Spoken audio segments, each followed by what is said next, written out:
Доброе утро, дорогая республика. Как всегда, 7:00 на телеканале Якутия-24 НВК Саха. Мы приветствуем вас из нашей утренней студии. Сегодня в эфире Дарья Анкехова и Павел Танин, и уже долгожданный четверг. Долгожданнейший, я бы сказал, но долгожданнее всего, конечно, завтрашний день. Но нам на него дожить еще нужно.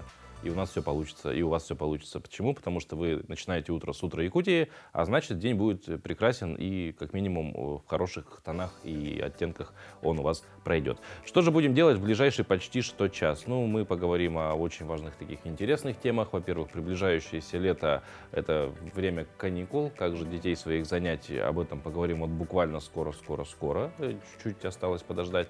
Поговорим о том, как правильно себе выбрать банковскую карту и, конечно же, не забудем про наши рубрики постоянные, в которых тоже много всего интересного обязательно будет. Да, конечно, сегодня у нас очень интересные гости, интересные темы для обсуждения. Собственно, ну, как всегда, очень такой полезный, доступный и достаточно такой добрый утренний эфир. Поэтому оставайтесь с нами, и обязательно, я думаю, будет что обсудить за чашечкой кофе вместе со своими близкими, либо будет информация, которая, возможно, ваш мозг, так сказать, с утра пораньше напряжет. Собственно, благодаря этому кто-то из вас, может, и проснется. Что же может напрячь мозг каждого человека с утра? Ну, у каждого это индивидуально, но, наверное, главный вопрос, который задается всеми людьми, прям вот еще вот только вот начинается день, что там за окном? Давайте узнаем наконец-то. В центральных районах температура воздуха на 6 часов утра была на отметке плюс 9 градусов. В заречной группе 6-11 градусов выше 0. В южных плюс 2. В Вилюйской группе 4-8 со знаком плюс, в Нижнеленских 9-10 градусов тепла. В западных до плюс 6. В Колыман-Дигирской группе улусов плюс 1, плюс 9, в Янских до 6 градусов тепла. На северо-западе 3-12 выше 0. В Якутске температура воздуха на 6 часов утра была на отметке плюс 11 градусов. Атмосферное давление 754 миллиметра ртутного столба. Ветер северный 2 метра в секунду. Сегодня днем без осадков. Ветер северный 5-10 метров в секунду. Температура воздуха ожидается до плюс 21 градуса. Ну, а пока мы читали погоду, произошло кое-что. В дверь зашли наши коллеги из новостной службы. Говорят, мы уже хотим рассказать. Пожалуйста, быстрее, поэтому передаем им слово.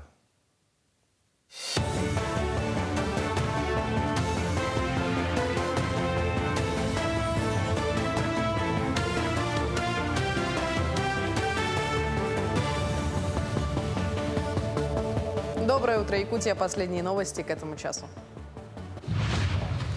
В России выявили новый вариант COVID-19. В Роспотребнадзоре сообщили, что серьезной опасности штамм не представляет, а доминирующим остается омикрон. Ученые, в свою очередь, отмечают, необходимости менять состав вакцины от коронавируса «Спутник Ви» в связи с новым штаммом нет. С прошлого года в Якутии работает система теле-ЭКГ, с помощью которой пациенты в отдаленных селах могут получить квалифицированную помощь онлайн. Круглосуточная регистрация и дистанционная передача ЭКГ позволяет значительно улучшить доступность медпомощи. Благодаря внедрению в кардиососудистом центре системы теле-ЭКГ в первую очередь сократилось время от начала заболевания до предоставления помощи. За период работы системы выполнено более 7 тысяч телемедицинских консультаций.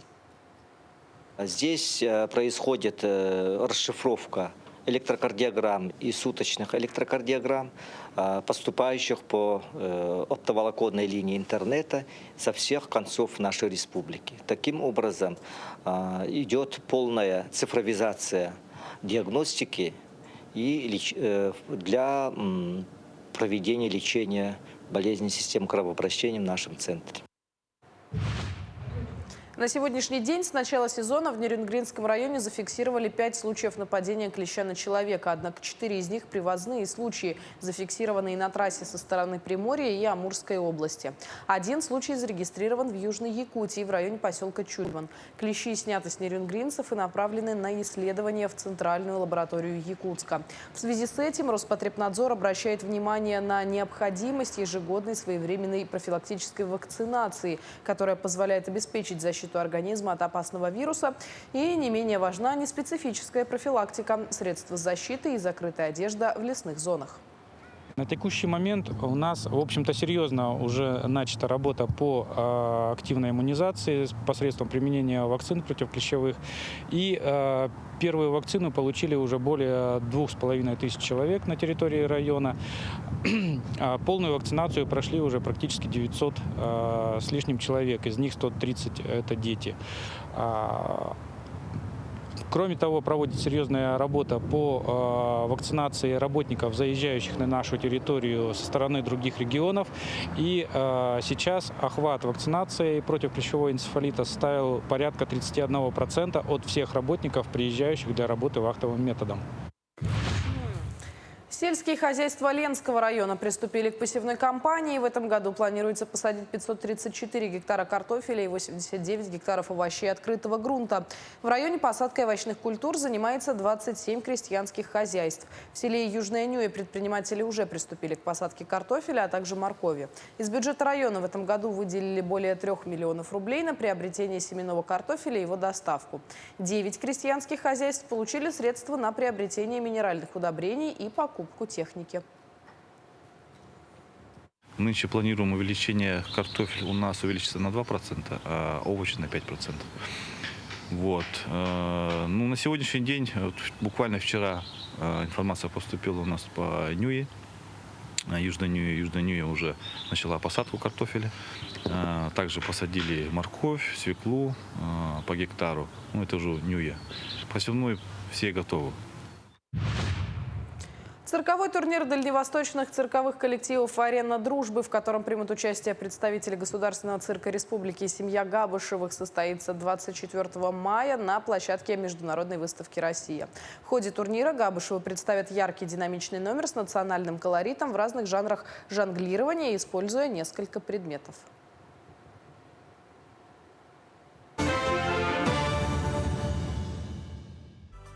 Последние 1,5 недели остаются до наступления календарного лета, а вместе с ним у детей начнутся долгожданные каникулы. Но что радость для ребенка, то порой для родителей головная боль. Приходится думать, чем же занять свое чадо на каникулах. Как правило, организовать его отдых – это задача не из легких. В таком случае на помощь родителям приходят, конечно же, детские лагеря.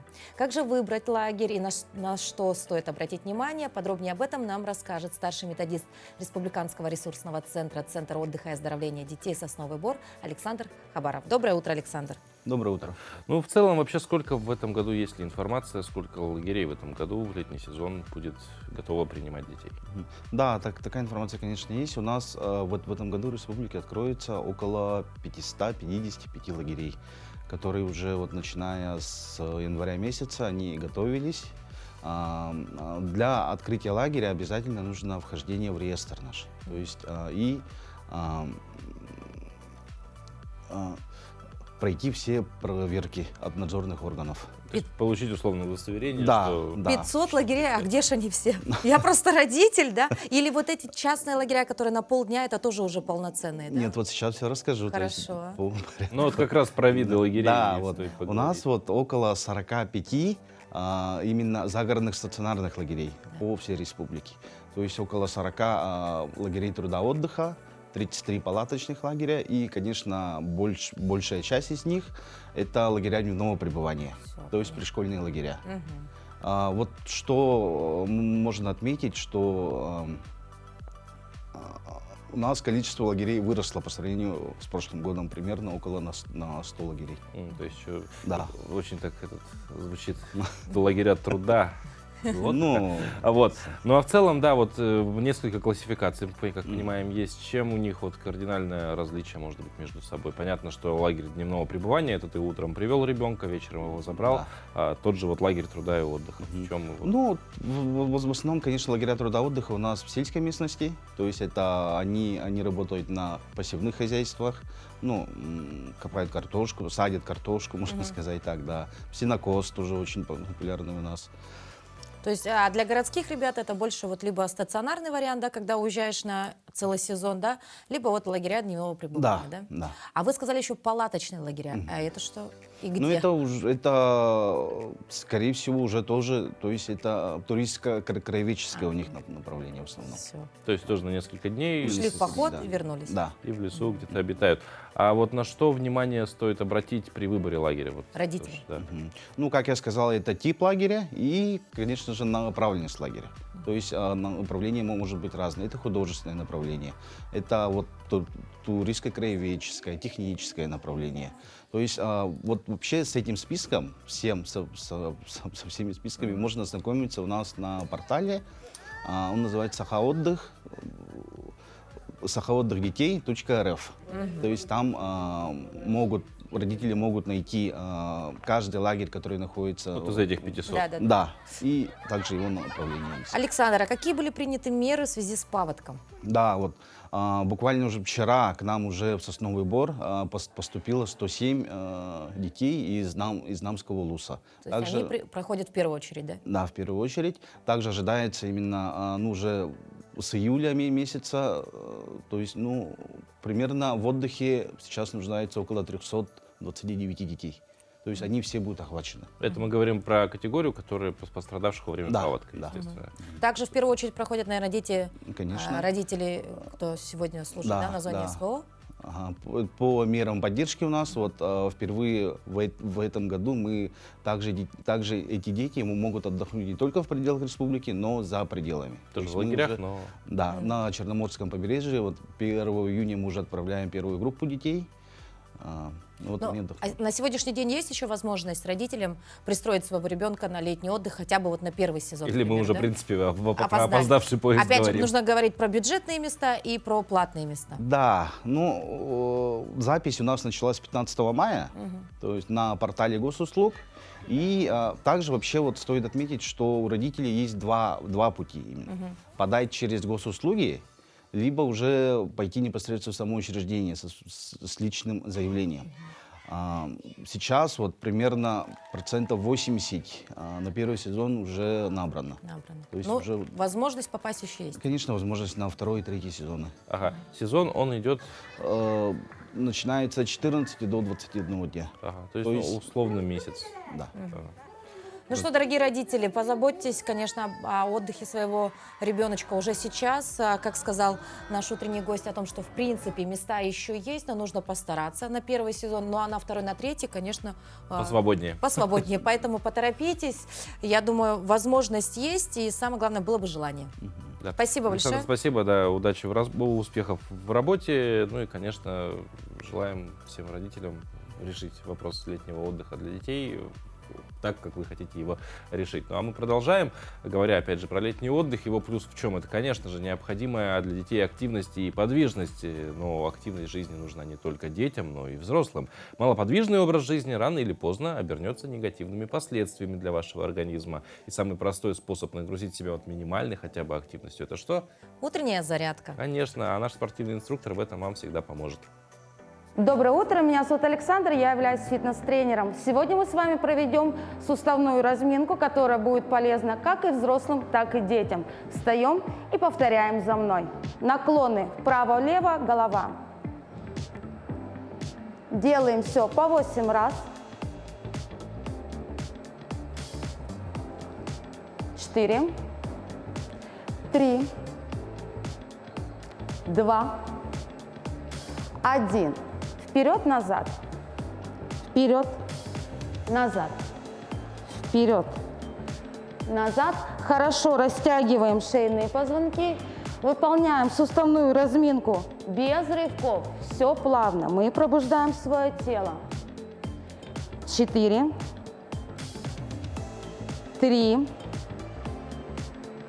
2, 1. Закончили. Далее переходим к плечам. Круговые движения вперед на 8, 7, 6, 5, 4, 3, 2, 1. И в обратную сторону 8, 7, 6, 5, 4, 3, 2, 1. Далее переходим к разогреву тазобедренного сустава. Работаем по точкам в сторону вперед, в сторону, назад, в сторону, вперед, в сторону, назад. И еще раз. Далее соединяем. 6 повторов вправо и 6 повторов у нас будет влево. 3, 2, 1. Меняем направление. 6, 5, 4, 3, 2, 1. Закончили. Разогреем колени круговыми движениями. Плавно. Все делаем без рывков. 8 в одну сторону. Держим живот в тонусе. Плечевой пояс раскрыт. И меняем направление. Также 8 в другую. 6, 5, 4, 3, 2, 1. Ручки на пояс и разогреем голеностоп. Работаем в одну сторону 8, 4, 3, 2, 1. Меняем направление. 4, 3, 2, 1. Смена ноги, все то же самое. 8, 7, 6, 5, 4, 3, 2, 1. Смена. 6, 5, 4, 3, 2, 1. Вдох и выдох. И будет крайний третий. Вдох и выдох. На этом у меня все. Я желаю вам продуктивного рабочего дня и до новых встреч. Занимайтесь спортом. Кстати, вот у кого точно не бывает проблем с недостатком активности, так это, вероятно, у животных. Двигаются сколько надо, едят сколько надо. В целом жизнь, как мне кажется, идеально сбалансирована. Тем не менее, братьям нашим меньшим все же требуется наша защита и забота. Например, из-за соседства с человеком гибнет очень много черепах. Чтобы обратить на эту проблему внимание, с 2000 года во всем мире 23 мая отмечается Всемирный день черепах. По мнению ученых, черепахи появились на Земле задолго до людей. Например, морские черепахи обитают в океанах мира на протяжении более 100 миллионов лет. Само же празднование, как правило, включает в себе маскарады в костюмах черепах с веселыми сценками из жизни животных, танцы черепах и рассылку веселых открыток с их изображением. Ну а мы сегодня расскажем о том, как же живут эти замечательные животные в зоопарке Ортодайду. 20 лет тому назад на территории зоопарка Ортодайду распахнул свои двери террариум с целью показать якутянам экзотических животных. И среди первых обитателей были, конечно же, черепахи. Террариум у нас образовался в 2003 году, попозже, чем сам зоопарк. Вот, потому что мы проводили опрос среди посетителей. Конечно, все хотели экзотических животных увидеть в зоопарке. Но так как, конечно, бегемотов, жирафов здесь в этих климатических условиях содержать невозможно, нецелесообразно, то вот был создан благодаря усилиям энтузиастов, таких как Спиридон Гаврилович, да, коллекция вот этих экзотических рептилий, амфибий и насекомых. Тогда было два вида – среднеазиатская сухопутная и красноухая. Мы создаем условия определенные, то есть черепахи нуждаются в определенной температуре, влажности, специальных кормах. И самое главное для черепах – это наличие ультрафиолета. Потому что все черепахи – это в основном тропические виды и немного палеарктические. Ну, это вот степные виды, это вот среднеазиатских черепах, которые более северные считаются. Ну, там тоже много солнечного света. А в Якутии у нас зимы длинные, солнечный день короткий, ну, соответственно, и температура не позволяет на улице содержать, поэтому специальные такие лампы с этим спектром.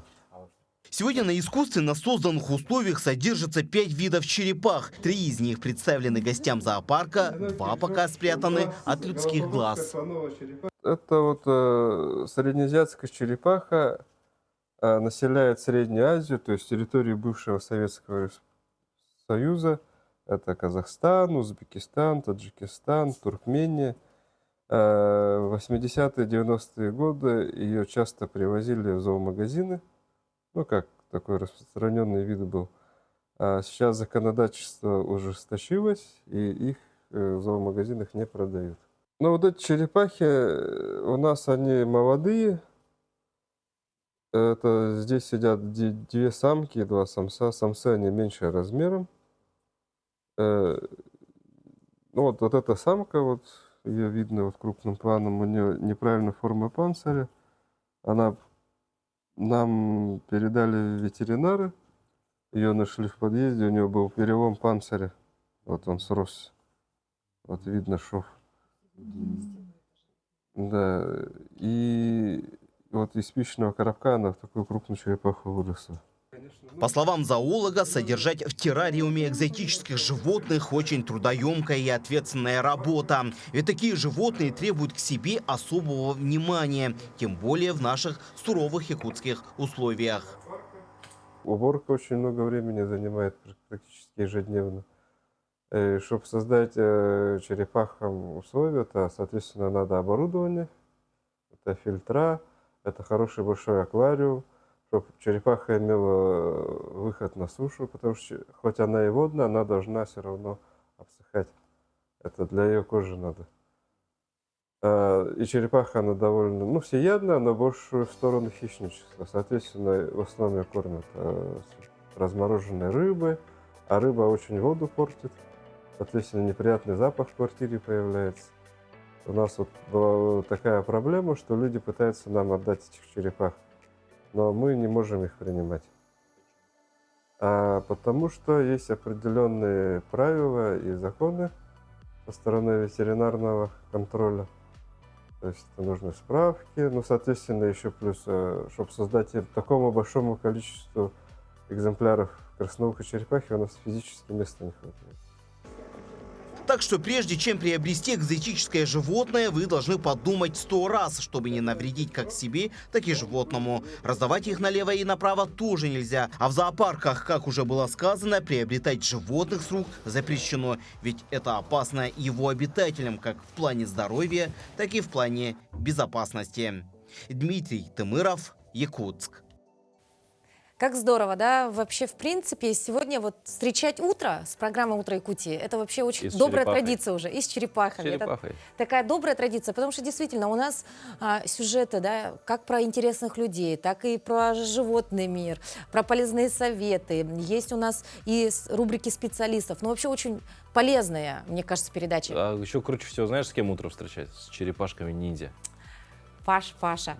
Ну что, Паш, на календаре 23 мая, ну и, конечно, как всегда, мы хотели бы узнать, какие же праздники сегодня можно отметить с близкими. Возможно, какой исторический момент можно обсудить и уделить этому внимание. Про День черепах узнали уже, что вот он сегодня празднуется. Но помимо этого, конечно, не только этим днем, день сегодняшний знаменательный, сколько много раз я сказал слово «день», видимо, день действительно день. День.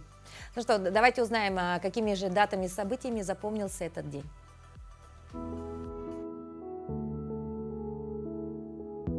На календаре 23 мая. Сегодня Всемирный день черепахи и Международный день спортивной борьбы. По народному календарю Симон Пассев. В день именин крестьяне не брались за работу, чтобы не нарушать покой земли. А вот пройти по земле босыми ногами очень даже приветствовалось. Говорили, что земля может поделиться своей силой с человеком. В то же время День Симона считался на Руси лучшим временем для поиска кладов, а также для сбора лекарственных средств, в том числе корений. Этот день в истории. В 1930 году первым орденом Ленина награждена газета «Комсомольская правда». В 1949 году образована Федеративная Республика Германия. В 2003 Москва официально вступила в борьбу за право проведения Олимпийских игр 2012 года. В этот день родились Карл Линней, шведский врач-натуралист, создатель единой системы растительного и животного мира. Пер Лагерквист, шведский писатель, нобелевский лауреат.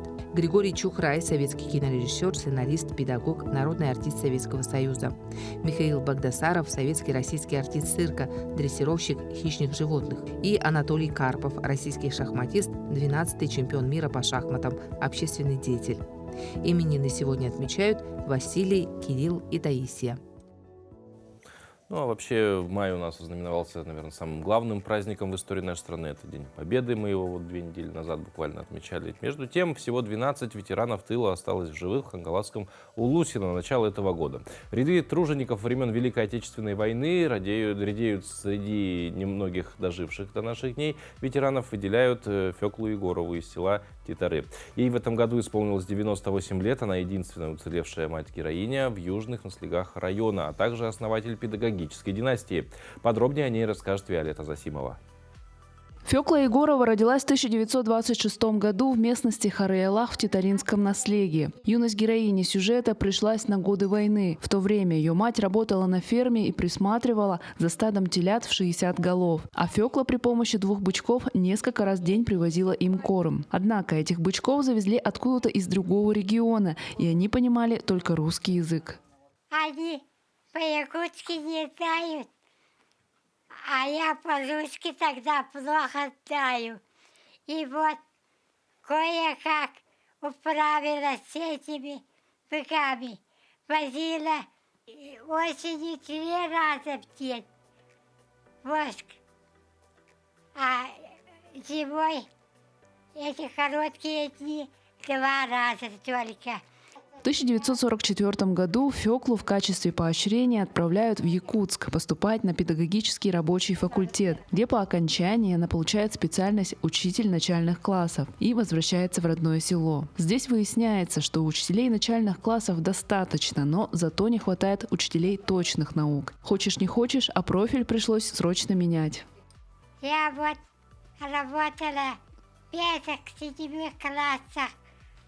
Математику преподавала и геометрию, математику, алгебру и еще физику. А физика у меня тут не было тогда. И это все я учила по книге. В 1949 году героиня сюжета выходит замуж за местного парня Николая Егорова, прошедшего войну и демобилизовавшегося в 1946 году. Один за другим у них рождаются 10 детей. Фекла удостаивается высокого звания «мать-героиня». Впоследствии 6 ее детей также выбрали учительскую стезю, тем самым основав педагогическую династию. Сейчас Фекла Егорова – богатая внуками бабушка. Более того, у нее даже есть 2 праправнуков. Она ко всех запоминает, всех по именам знает, и всех дату рождения знает, всех поздравляет по WhatsApp сейчас. Все помнит. Несмотря на почтенный возраст, 98 лет и проблемы со зрением, героиня сюжета до сих пор увлеченно читает свежие выпуски газет и посещает мероприятия. Например, недавно она приняла участие в торжественном митинге ко Дню Победы в своем селе. Можно поговорить,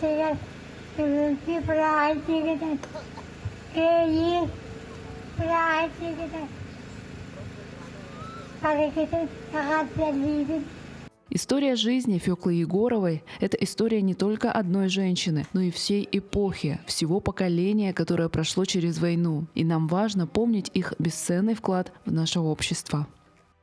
Виолетта Засимова, Федор Тарасов, Хангаласский Улус. Мы передаем пламенный привет Фекле Егоровой и, конечно же, желаем ей крепкого здоровья. Вот. Ну а наступающее лето, конечно же, омрачила паводковая весна. От водной стихии сильнее всего пострадали жители Алекнинского и Намского улусов. О том, какие меры поддержки им будут оказаны, какие выплаты предусмотрены в таком случае, о том, куда обращаться за этой помощью, поговорим с нашим гостем, аналитиком отдела координации электронных услуг Центра «Мои документы» Мариной Степановой. Арина, доброе утро. Доброе утро. Подскажите, пожалуйста, какие категории граждан могут обратиться за помощью в связи вот с этой чрезвычайной ситуацией? Ну, вообще, в целом, возьмем не обязательно паводковую ситуацию, да, ну, любые природный, техногенный характер. Обратиться могут жители Российской Федерации, те, которые находятся в зоне, где объявлен режим ЧС. Это может быть и паводок, и в связи с пожарами, наводнения.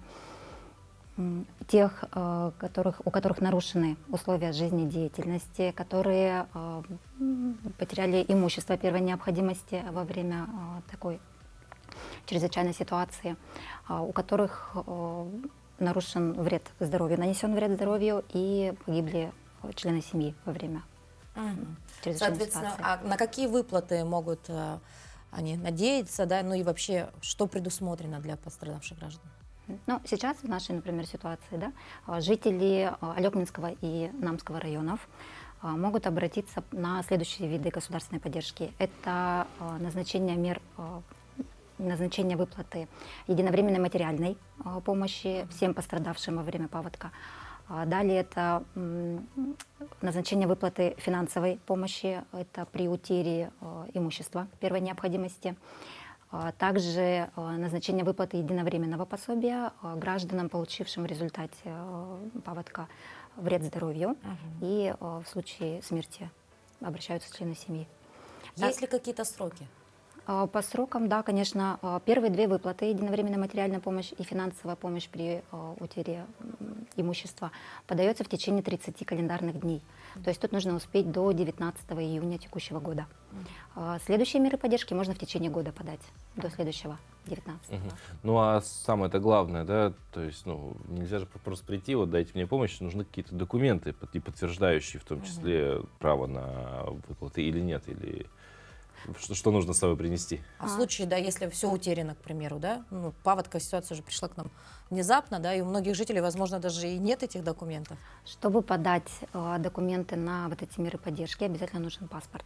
Поэтому если в случае паспорт утерян, потоплен, утерян, в этом случае сейчас в Намском районе, например, мобильная группа выехала в составе сотрудника МВД. То есть там паспорт на месте могут восстанавливать сразу на месте. То есть там нету сроков, там сразу день в день печатают паспорта. Вот. Для того, чтобы подать заявление, необходимо будет приложить только документ, подтверждающий полномочия представителя, если подает представитель. Это простая доверенность от руки. В других случаях главное заполнить правильное заявление, то есть данные внести корректные. Ну и по тем мерам поддержки, которые вот по причинению вреда и смерти, нужно подтверждающий факт. Вот, а где этот Документы, которые- подтверждающий, ну, как какой-то подтверждающий документ получить можно? Суд, Следственный комитет, которые могут подтвердить, что это именно было во время паводка, во время чрезвычайной ситуации. Хорошо.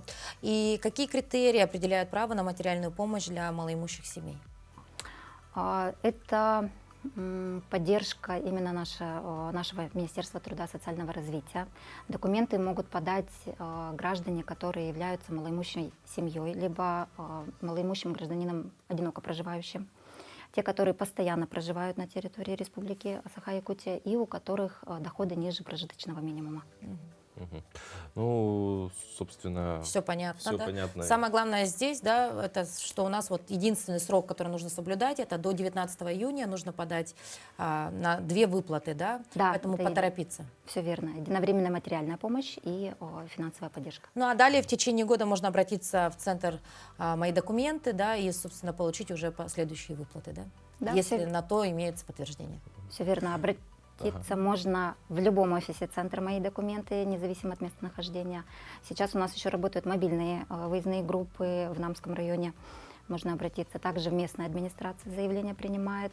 Ну и самый легкий способ, конечно, через портал госуслуг Е-Якутия. Вот просто еще хотел уточнить по вот документу, подтверждающему, что, допустим, там имущество пострадало во время паводка, да, вы сказали, что, в принципе, органы, которые могут это подтвердить, ну, в том числе там суд, Следственный комитет и так далее, то есть как быстро они подтверждают, не может случиться такого, что вот человек сегодня такой, мне нужно там получить эту справку, условно обращается в инстанцию, а ему там до 19 июня не успеют ее выдать. Нет, эти меры поддержки в течение года. Ага. Там срок есть, там успеют. Ага. А так, получается, когда подаете на единовременную выплату и финансовую поддержку, после того, как заявление попадает в орган, который принимает решение, создается комиссия. Комиссия уже ходит Точечно и точечно проверяет. и смотрит, действительно ли человек пострадало имущество, опись. Ну, то есть все достаточно слаженно и работает. Да. Все, спасибо большое, Марина, что посетили наш утренний эфир. И мы, конечно, как бы обращаемся к тем, кто все-таки пострадал, да, от паводка, пожалуйста, вот обращайтесь к специалистам «Мои документы», либо тем людям, кто находится рядом с вами, в вашей администрации. И я думаю, в этом случае обязательно всю поддержку, которую республика сегодня оказывает вам, вы обязательно получите.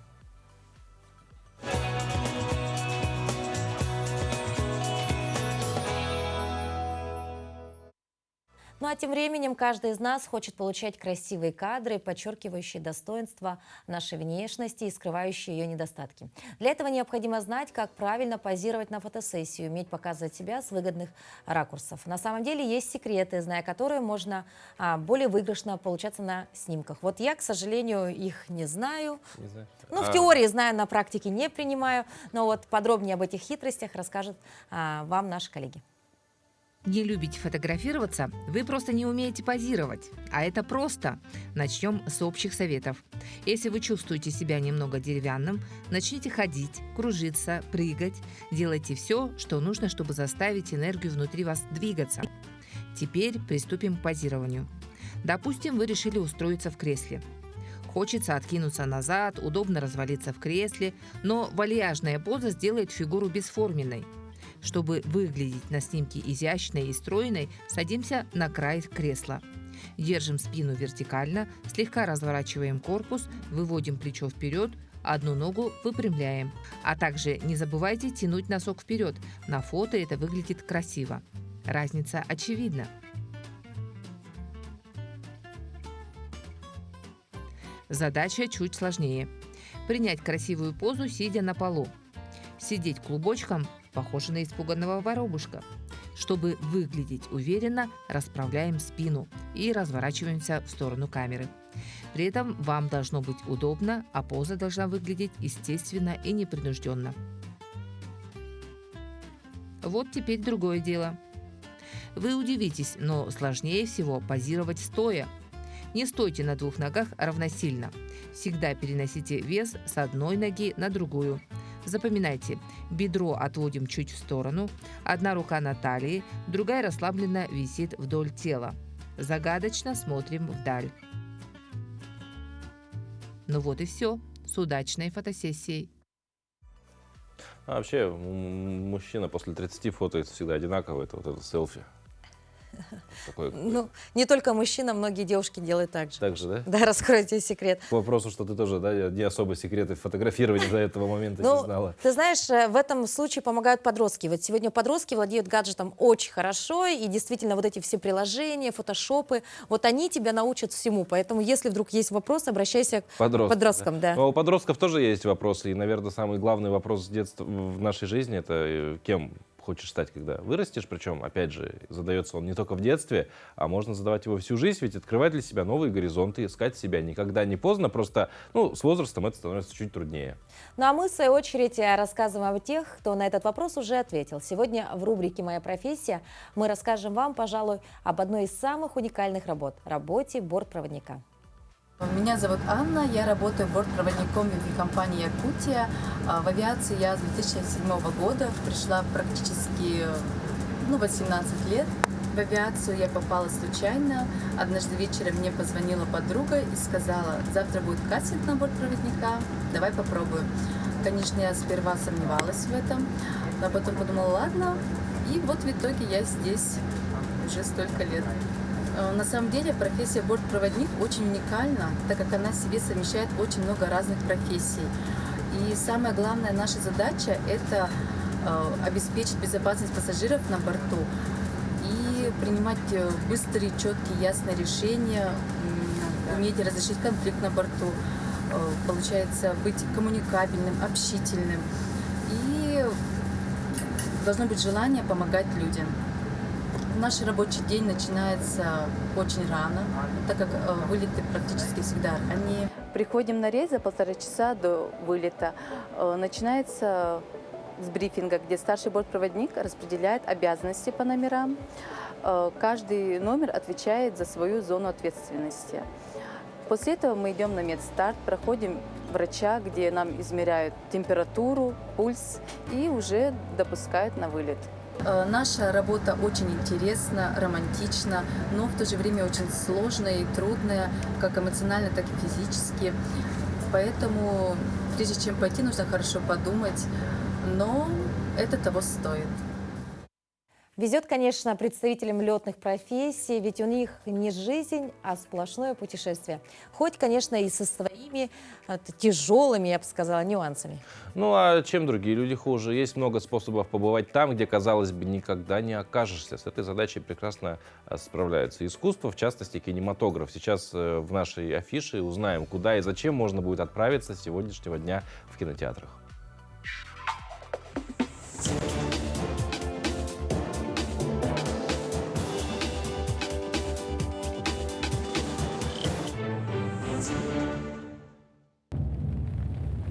Я всего лишь прошу об интервью. Смотрите в кинотеатре «Центральный» с этого четверга. Тут подумала, что... Подумали что? Фильм ужасов «Пробуждение зла». Отчаявшись получить роль в ремейке культового голливудского блокбастера, Лейк выслеживает актрису из оригинального фильма, которая в последнее время ведет затворнический образ жизни. Проникнув в ее дом, она обнаруживает странные и пугающие вещи. Постепенно встреча двух актрис превращается в настоящий кошмар наяву. О, поверь, я помогу тебе, Лейк. Ты пребывала во сне очень долгое время. Но сейчас ты проснешься. Пробуждение зла. Знакомьтесь. Семейная анимация «Пушистый вояж» — это увлекательная история, полная невероятных приключений. Обязательно понравится как детям, так и родителям. Главные герои — кот Педро и собачка Грейси — домашние питомцы, которые живут в прекрасной семье. Но при этом постоянно ссорятся и строят друг другу козни. Однако по воле судьбы Педро и Грейси предстоит пережить захватывающее испытание, которое очень сильно поменяет характер их отношений. Когда хозяева переезжают в другой город, в тесной переноске Педро и Грейси в буквальном смысле сталкиваются лбами в своих предубеждениях, что приводит к роковой случайности. Они не попадают на борт. Теперь добраться до места назначения двум домашним питомцам придется самостоятельно. И как вы уже догадались, в пути их будет подстерегать немало опасностей. Желаем вам отличного настроения и приятного просмотра.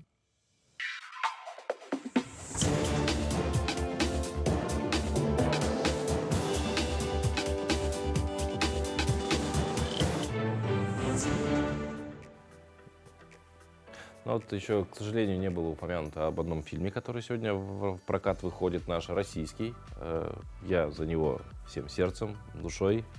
Это, конечно же, «Майор Гром». Ну а тем временем мы подходим к следующему нашему новостному блоку, ведь много чего происходит на территории нашей республики и за ее пределами, и, конечно, каждый день мы просто обязаны рассказывать вам об этом. Поэтому передаем слово новостному отделу.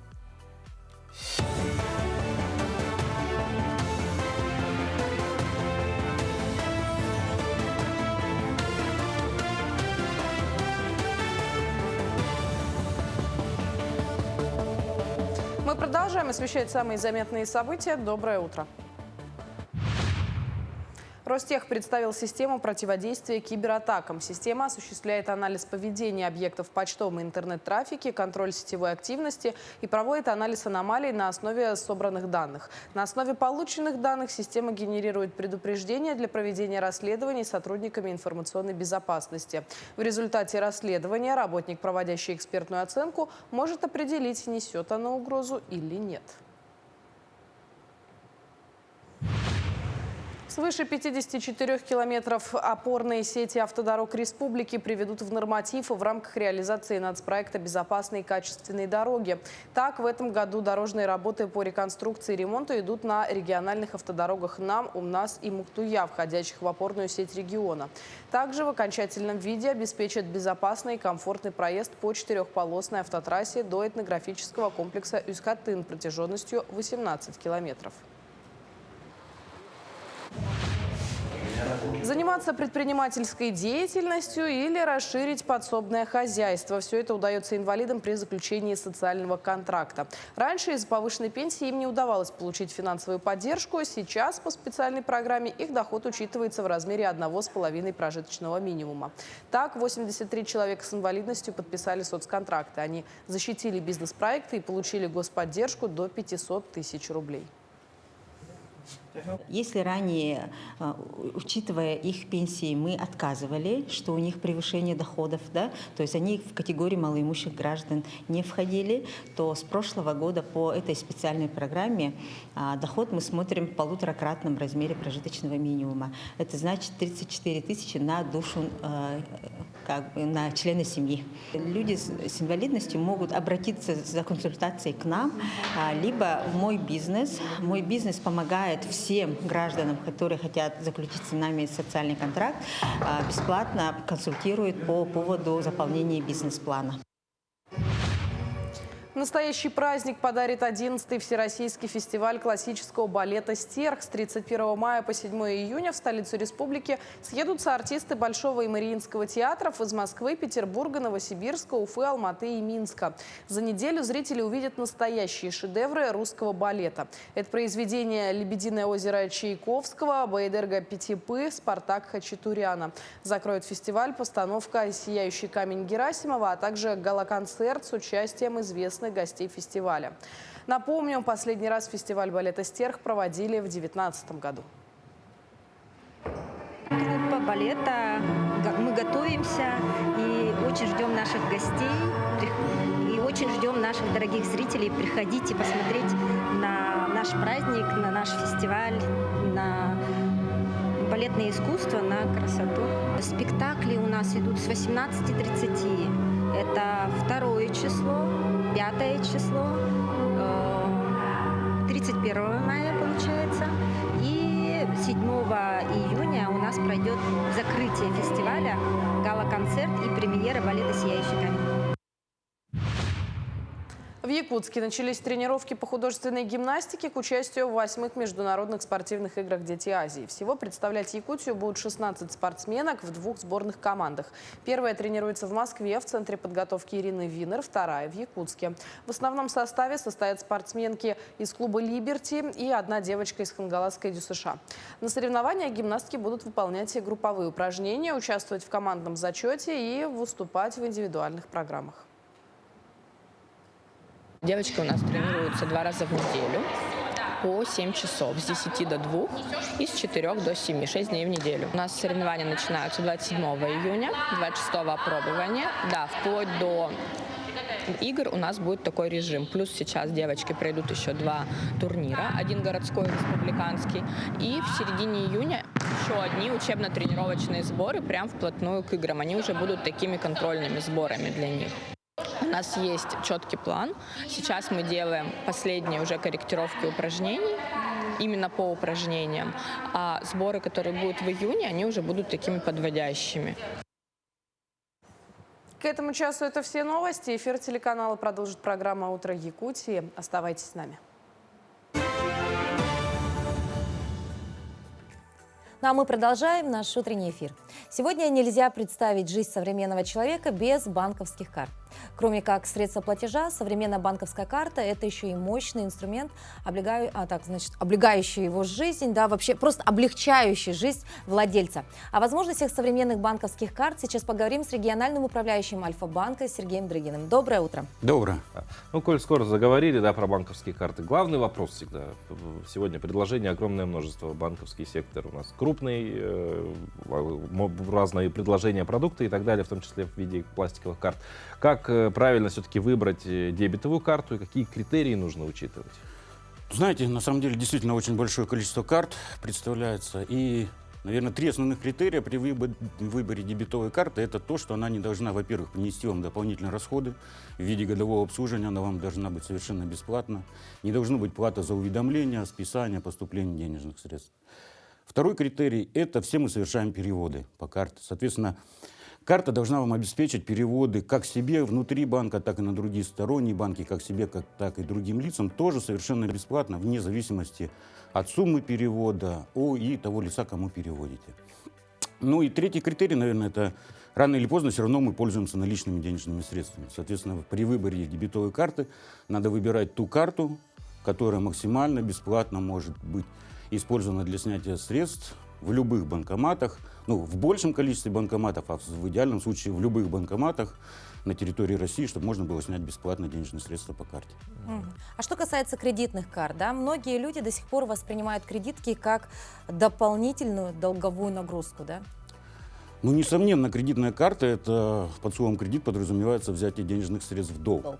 Но при всем при этом я бы разделил кредитные карты на два момента. Первый – это когда вы планируете совершить крупную покупку, да, прям ту, которую давно мечтали. И есть такие карты, которые в течение 365 дней по тем покупкам, которые вы совершили в первые 30 дней после выпуска карты, совершенно не платить проценты. То есть здесь уже не скажешь, что это долговая нагрузка. Да, вы взяли в долг, но при этом вы не платите проценты в течение 365 дней, и там уже на ваше усмотрение, либо вы в течение 11 месяцев разбиваете равными платежами, либо вы накапливаете средства, ну, причем вклады сейчас позволяют от 15 и выше процентов накапливать, и в конце срока погасить всю эту задолженность, не переплатив банку ни рубля. Ну и второй вид использования карты – это, скажем так, деньги на перехват, когда денежные средства заканчиваются в какой-то момент времени, и вам вместо того, чтобы бегать по знакомым, друзьям, да, можно воспользоваться предложением кредитной карты с беспроцентным периодом. У разных банков они разные, но это и от 120 до 200 дней. Соответственно, воспользовавшись и совершив покупку по карте, вы в дальнейшем можете в течение от 100 до 200 дней, в зависимости от программы банка, спокойно погасить эту задолженность, также не заплатив ни рубля процентов. И вот тут уже каждый сам выбирает. Дополнительно это кредитная нагрузка или это все-таки удобство использования этой карты. Это в любом случае инструменты, просто да, нужно уметь им пользоваться. Уметь пользоваться и уметь вовремя погашать задолженность, чтобы не переплачивать проценты уже, которые пойдут следующего дня. Да. А вот помимо самих карт, да, которые выпускаются, да, разные, их также банки оснащают различным бонусным функционалом. Как правило, это программы лояльности, что-то такое. Кэшбэки различные. Да, какие вообще основные из них бывают? Потому что, ну, в принципе, как будто бы сейчас просто есть два путя. Либо кэшбэк рублями, либо какими-то условными бонусами. Или что-то еще существует? Существует, ну, наверное, да, вы правильно сказали, это либо бонусы, либо другие виды так называемого возврата кэшбэка. У нас в банке это две системы, за них могу рассказать. Кэшбэк — это совершая ежедневные покупки, вы накапливаете кэшбэк рублями, и кэшбэк возвращается вам в виде рублей на карту на вашу. Причем банк дает возможность выбора до 5 категорий по картам, то есть из ряда категорий вы выбираете те, которые вы совершаете максимальное количество покупок и, соответственно, возвращаются рублями.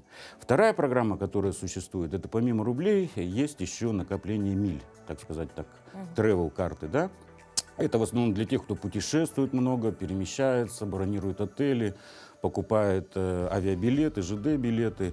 Причем у нас мили, они не привязаны к какой-либо авиакомпании, соответственно, можно оплатить на ту, скажем так, авиакомпанию, либо тот отель, который вам на текущий момент удобнее.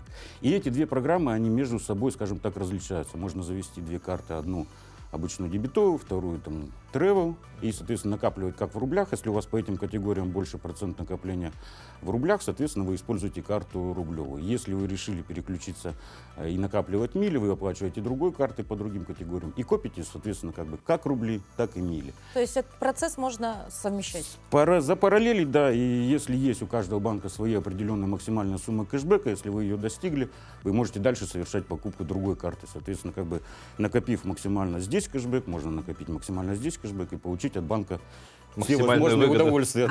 Опять же, главное грамотно пользоваться этим. Да, конечно, это надо помнить, какие у вас категории выбраны, потому что есть, конечно, 1%, например, на все категории, да, где бы вы ни совершили, вам в любом случае вернется кэшбэк. А есть там, где 5, 10, 15%, соответственно, выгоднее просчитаться этой картой, а следующую уже тратить.